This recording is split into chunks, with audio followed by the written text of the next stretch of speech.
I still remember the exact moment I decided to throw away my perfect life. It was 3 a.m. on a Tuesday, and I was staring at spreadsheets in my corner office at Goldman Sachs, my untouched dinner growing cold beside me. Another overpriced salad from the place downstairs. The same place I'd eaten at for the past 5 years. My phone buzzed. A text from my father. Big news. Opening our 15th location next month. When will you finally join the family business? Time to stop playing with numbers and learn about real success. I looked at the photo he'd attached, him and my brother Anthony standing proudly in front of their newest Taste of Naples restaurant location. The same posed shot, the same forced smiles, the same mediocre Italian food that had somehow built my family's restaurant empire. Instead of responding, I took a bite of my cold salad and grimaced. Even bad Italian food would be better than this. My name is Sophia Russo, and I was living every Italian-American family's dream. Senior investment banker at Goldman Sachs at 28, making 7 figures a year, with a corner office overlooking Manhattan. My father should have been proud. Instead, all he saw was that I wasn't part of Russo Restaurants, the chain of Italian restaurants that had been our family's pride for 3 generations. Banking is for people who can't create anything real, he'd say at every family dinner. Anyone can move money around. It takes real skill to build a restaurant empire. What he never understood was that I did know about food. Real food, not the mass-produced pasta and sauce that made our family rich.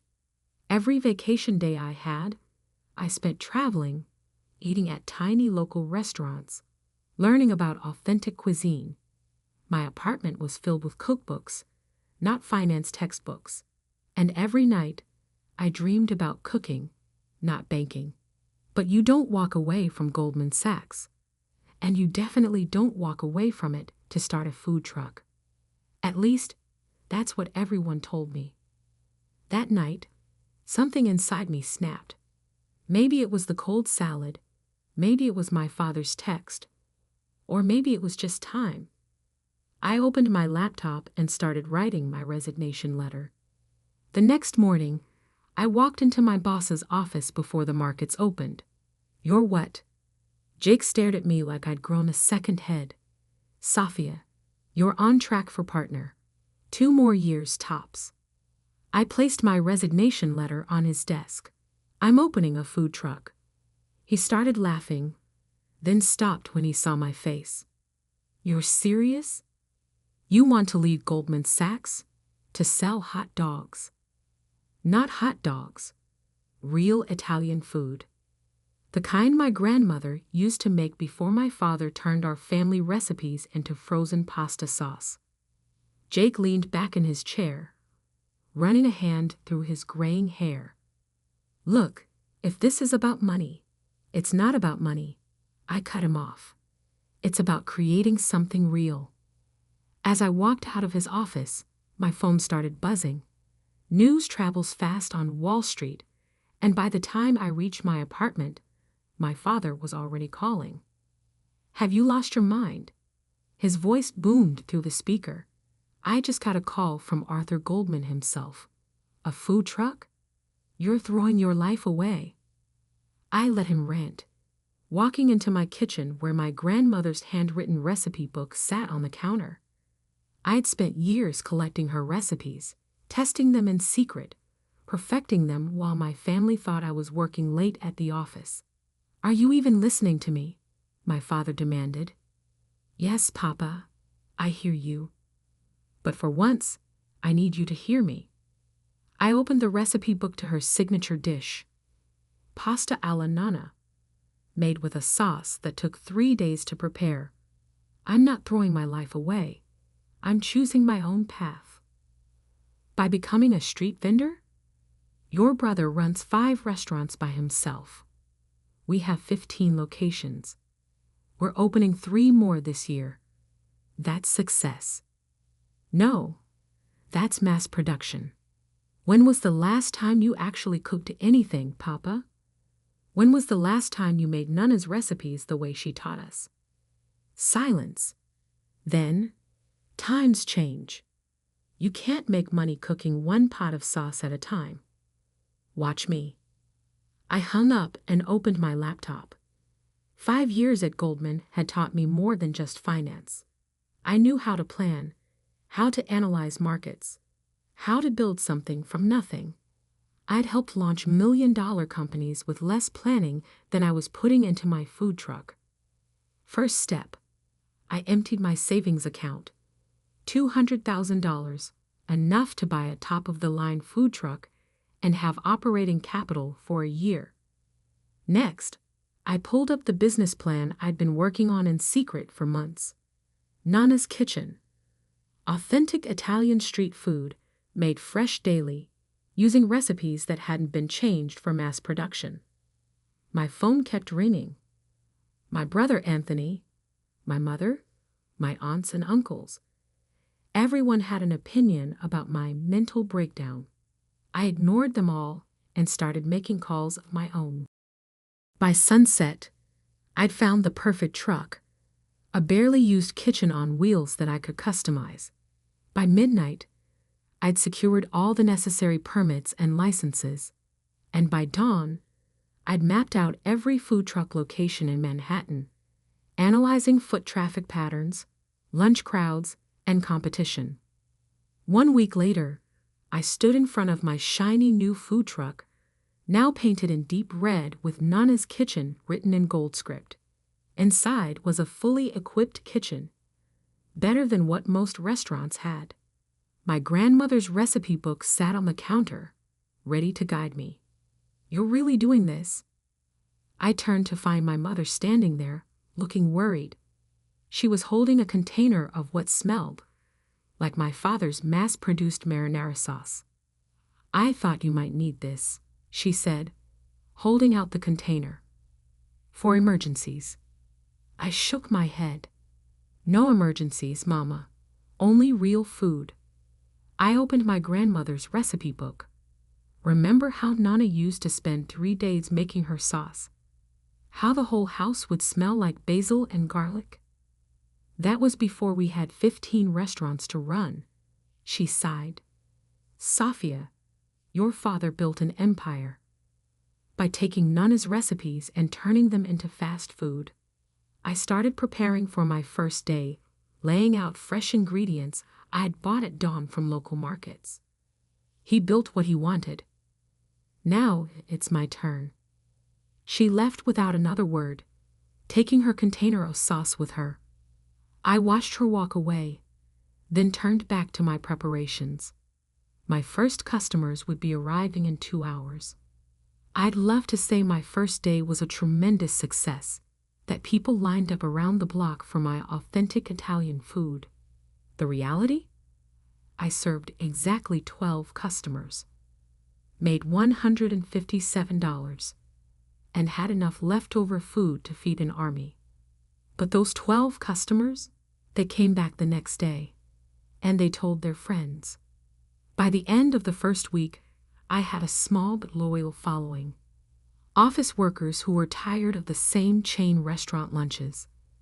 Food enthusiasts who appreciated real Italian cuisine. People who could taste the difference between sauce that took 3 days to make and sauce that came from a factory.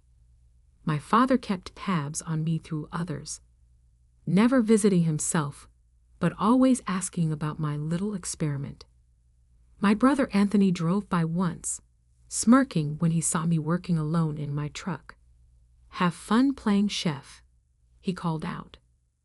"When you're ready to admit this was a mistake, your office at Russo Restaurants is waiting." I ignored them all and focused on my food. Every morning, I woke up at 4 a.m. to start preparing.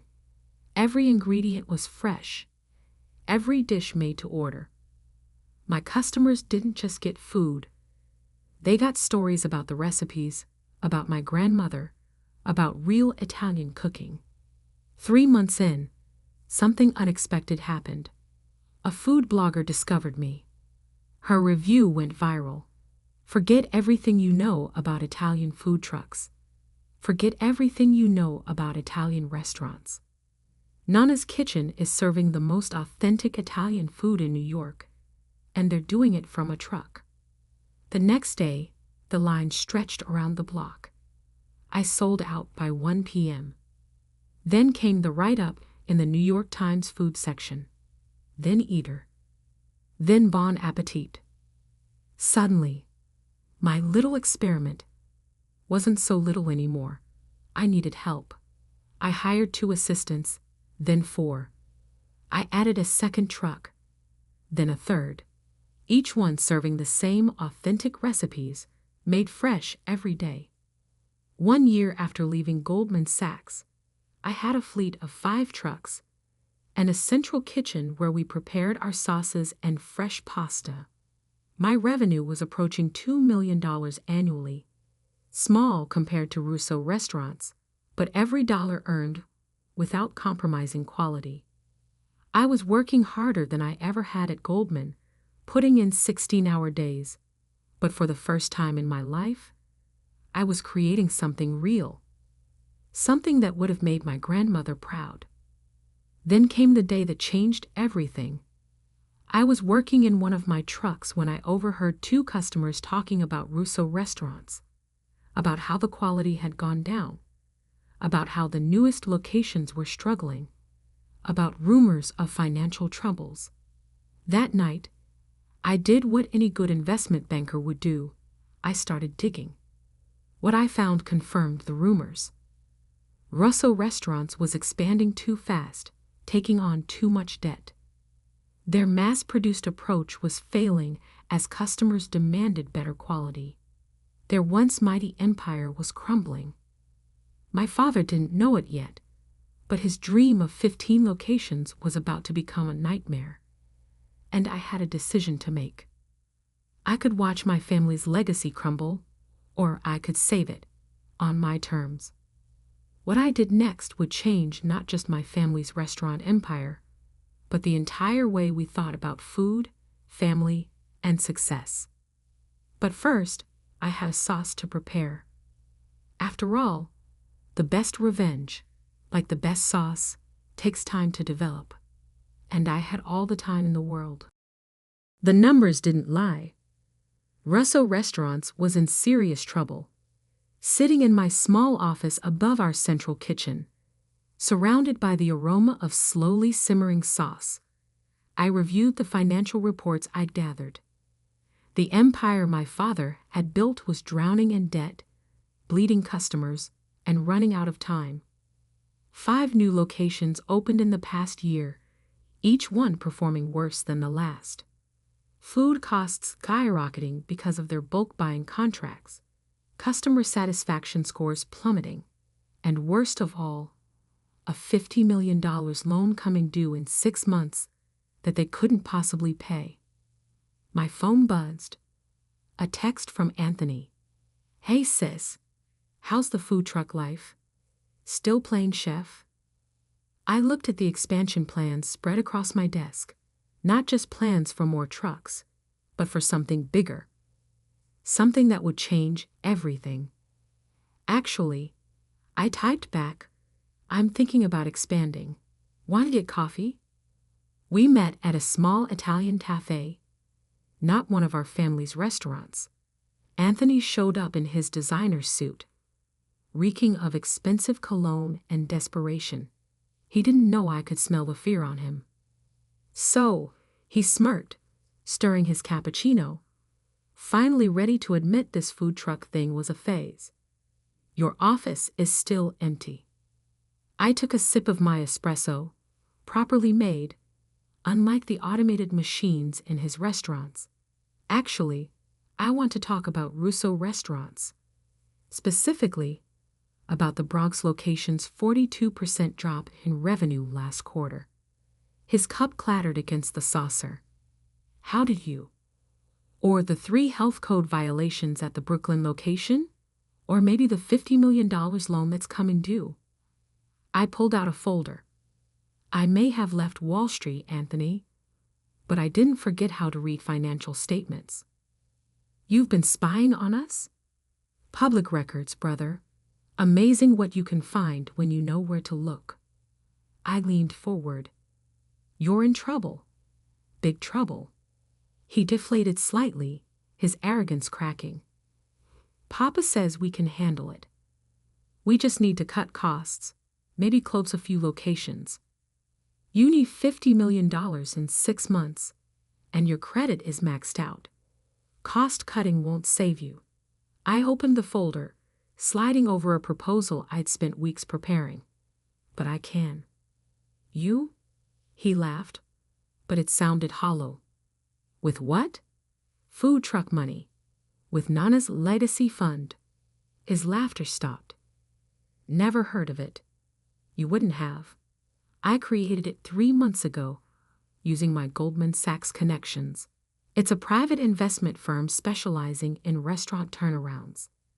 I watched his face as understanding slowly dawned. We have $2 billion in capital, and we're very interested in authentic Italian restaurants. Anthony's hands trembled slightly as he picked up the proposal. $2 billion. That's impossible. You've been running food trucks. I've been running food trucks, making connections, and building a reputation for quality food. Meanwhile, I've also been raising capital, analyzing failing restaurants, and preparing for this moment. I pulled out another document. This is a preliminary offer. We'll assume the debt, inject fresh capital, and restructure operations. Papa will never agree. He'd rather go bankrupt than give up control. Then you go bankrupt, and we'll buy the assets at auction. I stood up, leaving the documents on the table. You have 48 hours to discuss this with him. After that, we start buying up your debt on the secondary market. And trust me, Goldman Sachs remembers me very well. I left him sitting there, staring at the numbers that spelled the end of his world or the beginning of a new one. That evening, my mother showed up at my central kitchen. I was in the middle of teaching new staff how to properly make Nana's sauce, just as she had taught me years ago. Your brother told us, she said quietly, watching me stir the sauce, about your investment firm, about the offer. I added a pinch of fresh basil to the pot. And your father is upset. Of course he is. His daughter who threw her life away now has the power to save or destroy his legacy. I handed her a spoon. Taste. She dipped the spoon in the sauce, and for a moment, I saw tears in her eyes. It tastes just like Mama used to make. That's because I make it exactly the way she taught us. Before Papa decided it was too expensive, too time-consuming to do it right, I turned down the heat, letting the sauce simmer. Every truck, every batch, every single day. We do it right. He's not a bad man, Sofia. He just wanted to build something big. I know, Mama, but he built it by sacrificing what made our food special. I wiped my hands on my apron. Now I'm offering to help him fix it. But it has to be my way. She nodded slowly. He wants to meet. Tomorrow night at the original restaurant. The original Russo restaurant, where it all began 40 years ago. Now a tired location in Little Italy, its once bright sign faded, its tables half empty most nights. I hadn't been there since leaving Goldman Sachs. Walking in the next evening felt like stepping back in time. The same red checkered tablecloths, the same pictures of Italy on the walls, the same menu that hadn't changed in decades. But now I could see what customers saw. A relic, not a destination. My father sat in his usual corner booth, an empty plate of pasta in front of him. He didn't stand when I approached. Investment firms. He spat the words like they tasted bad. Billions of dollars. This is how you respect our family's heritage. I slid into the booth across from him. I respect our heritage by making food the way Nana taught us. When was the last time you tasted your own sauce, Papa? Really tasted it? He pushed the plate away. We serve thousands of people every day. You can't make sauce 3 days at a time for that many people. Actually, you can. My central kitchen does it every day. Smaller batches, better ingredients, real cooking. I pulled out my proposal, and we can do it for all your restaurants. But things have to change. Change. You want to destroy everything I built. No, I want to save it. But not just the restaurants. I want to save what made us special. I opened my grandmother's recipe book, which I'd brought with me. Remember this? Remember how people used to line up around the block just to taste Nana's cooking? His eyes softened slightly at the sight of his mother's handwriting. That was different. Times were simpler. People still want real food, Papa. They're tired of mass-produced meals and artificial flavors. Look at my trucks. Lines every day, selling out by lunch. And we charge more than your restaurants because people will pay for quality. He was quiet for a long moment, staring at the recipe book.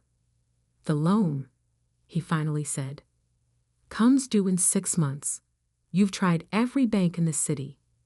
No one will refinance. I laid out the numbers. You're losing money on every new location. Food costs are up 60% because your suppliers know you can't negotiate. And your best customers are finding better options. Like food trucks, he asked bitterly. Like anywhere that still cares about quality. I pushed the proposal closer. I can save Russo restaurants. Keep the name, keep the legacy, but return to what made us great. Real Italian food, cooked with care. And I suppose you'll want to run everything. Yes. No point sugarcoating it. My firm will have controlling interest. You'll retain a significant stake, but operational decisions will be mine. He stood up abruptly, his face flushed. Never. I'll find another way. There is no other way, Papa. You have 6 months until the loan comes due. 5 months until suppliers start demanding cash on delivery. 4 months until you have to start closing locations. I stood too, matching his stance. I'm not asking for your permission. I'm offering you a choice. A choice? He laughed harshly. Between selling my life's work to my ungrateful daughter or going bankrupt. No. A choice between admitting you need help or watching everything you built get sold off piece by piece. I gathered my things. You have until Monday to decide. After that, we start buying your debt. I walked out of the restaurant, leaving him standing there among the empty tables and faded memories. Outside, one of my food trucks was parked nearby, the evening shift, serving dinner to a long line of customers. The next few days were silent. No calls from my father. No texts from Anthony. But I knew they were running the numbers. Realizing what I already knew, they had no choice. On Monday morning, my phone rang. The board wants to meet, Anthony said, his voice tight, to discuss your proposal. The meeting was set for Wednesday at their corporate headquarters, a fancy office building that had seemed so impressive when I was young. Now it just looked like another monument to prioritizing size over substance. I arrived early, dressed in chef's whites instead of a business suit. Let them see who I really was, not who they wanted me to be. The boardroom was full.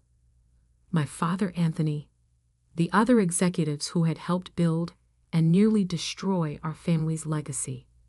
They all watched as I set up my presentation. But first, I had servers bring in lunch. Dishes from my food trucks, made fresh that morning. Before we discussed numbers, I said, I want you to taste something. The sauce was made exactly how Nana taught us. 3 days, fresh ingredients, no shortcuts. They ate in silence. I saw the recognition in their eyes, the memory of what our food used to taste like before mass production and cost-cutting destroyed it. My father put down his fork, wiped his mouth, and looked at me. In his eyes, I saw something I'd never seen before: respect.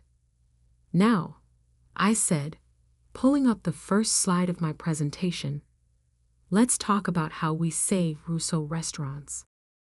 What happened next would change not just our family's business, but the entire way America thought about Italian food.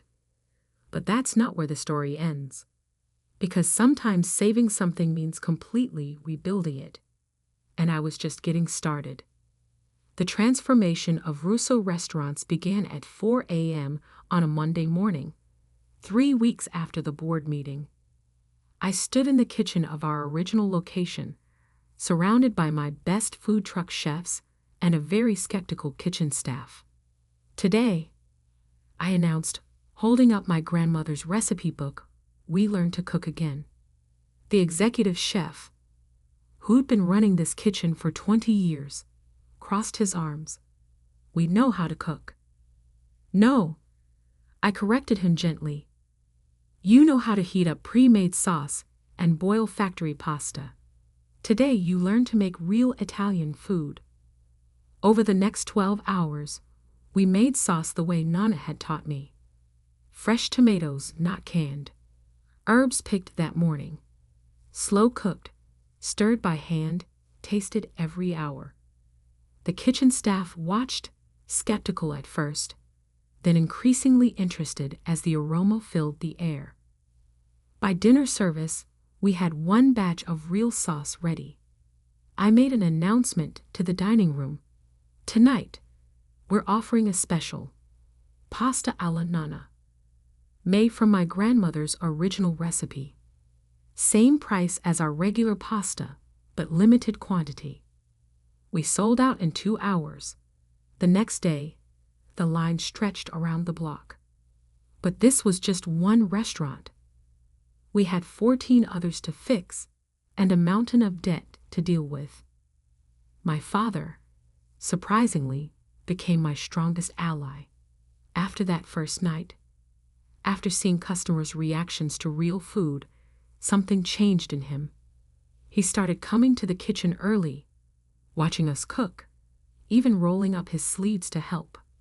I had forgotten, he admitted one morning, stirring a pot of sauce, how it used to be, how Mama did it. Anthony was a harder sell. This is inefficient, he complained during a management meeting. We're spending 3 times as much on ingredients, 5 times as much on labor, and charging twice as much per dish. I cut in, sliding over the latest numbers.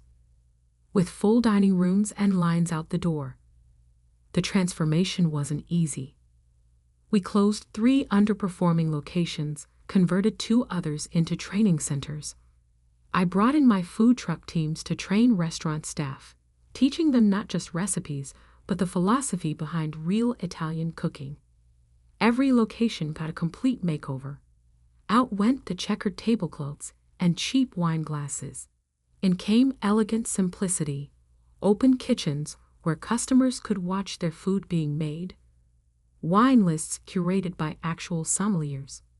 But the biggest change was in our central kitchen, or rather, its elimination. No more mass production. I announced 6 months into the transformation. Each restaurant makes its own sauce, its own pasta, its own everything. Fresh, daily, no shortcuts. The food critics noticed. The first review came from the New York Times. Russo Restaurants has undergone a miraculous transformation. What was once a chain of mediocre Italian restaurants has become a collection of authentic trattorias, each offering food that would make any Italian grandmother proud. Michelin stars followed. First one restaurant, then another. Our prices went up, but customers didn't complain. They were getting real food, cooked with care and passion. 1 year after taking control, we had fewer locations, but triple the revenue. The debt was paid off. Our suppliers were happy, and our staff turnover had dropped to nearly zero. Turns out people like working in kitchens that actually cook. But the real moment of triumph came during Sunday dinner at my parents' house. For the first time in years, the whole family was gathered around the table. My mother had cooked, really cooked, not just heated up pre-made food. "I have something to show you," my father said after dinner. He led me to his study, where a new frame hung on the wall next to his business awards.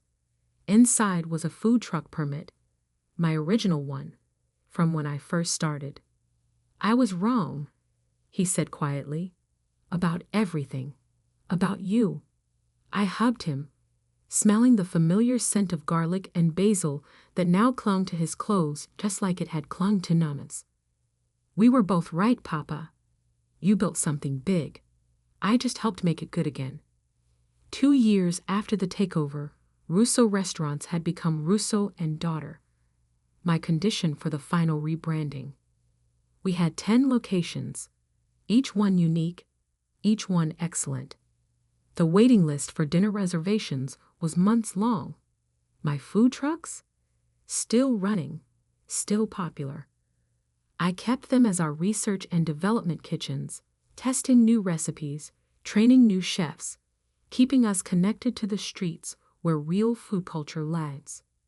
Anthony finally came around when he realized that quality meant both better profits and more respect in the food world. He now runs our chef training program, teaching new cooks the difference between making food and making memories.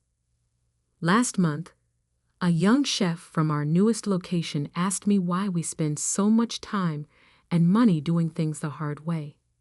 I took her into the kitchen, showed her how to stir the sauce, just like Nana taught me. "Feel that?" I asked as she stirred. "That's not just sauce. That's tradition. That's family. That's love." She nodded, understanding, filling her eyes as the aroma of slowly simmered tomatoes and fresh herbs surrounded us. Later that evening, I found my father in the same kitchen, teaching another young chef how to make pasta by hand. His sleeves were rolled up, flour dusting his once immaculate suit. "You know," he said when he saw me, "I spent 30 years trying to make this business bigger. You spent 2 years making it better." I picked up a handful of flour, felt its texture, just like Nana taught me. "Why not both?" He smiled, really smiled, the way he used to when I was little and helped him in the kitchen. Why not both indeed? We're expanding again, but differently this time. Each new location has to earn its right to exist by maintaining our standards. No shortcuts, no compromises, no mass production. Every sauce made fresh, every pasta rolled by hand, every dish cooked with pride. The investment firm that started it all. Still going strong, still transforming restaurants, still proving that quality and profit can coexist. But that's not what I'm most proud of. Last week, I found my grandmother's recipe book in the kitchen of our original location. It was open to her sauce recipe, the pages stained with tomato and oil, the way a well-used cookbook should be. But it wasn't just her handwriting anymore. There were notes in the margins from our chefs, little tweaks and observations, the recipe evolving while staying true to its roots. That's when I knew we'd succeeded. Not because of the awards, or the profits, or the waiting lists, but because we'd created something my grandmother would have been proud of. My father joined me in the kitchen that evening, putting on an apron like he does every day now. "Ready to make the sauce?" he asked. I smiled, reaching for the tomatoes. "Always, Papa, always." The food trucks still park outside our restaurants sometimes, a reminder of where this revolution started. And every morning, when I smell the sauce starting to simmer, I think about that scared girl who left Wall Street with a dream of doing food right. Turns out you can go home again. You just have to be willing to cook up some changes along the way. Last night, a food critic asked me if I ever regret leaving Wall Street. I led her into our kitchen, showed her the sauce bubbling in huge pots, the pasta being rolled by hand, the chefs working with pride and passion. Banking taught me about numbers, I told her. But this taught me about value. And those are very different things. She took another bite of her pasta, closed her eyes in bliss, and nodded. She understood. Because in the end, success isn't just about how much money you make. It's about staying true to what matters. In my case, good food and family legacy. Sometimes those things seem to conflict, but with enough determination, and maybe a food truck or two, you can find a way to make them work together. Now, if you'll excuse me, I have some sauce to stir. After all, the best traditions are the ones you practice every day. And somewhere, I know, Nana is smiling.